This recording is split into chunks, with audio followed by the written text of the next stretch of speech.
Welcome to Solvetic, your channel to always learn technology easily. Below in the description, you will find useful links we used in this video.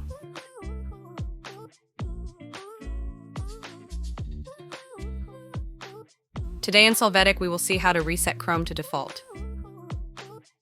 Open your Chrome browser. There, click on the menu and click on Settings.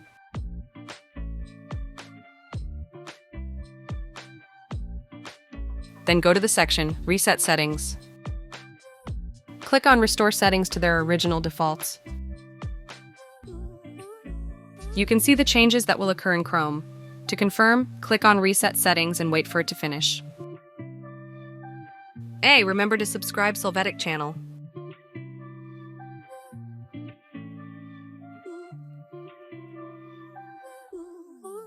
We hope it has been helpful for you. Here are links to watch more videos of your interest and subscribe to the Solvetic channel. Thank you.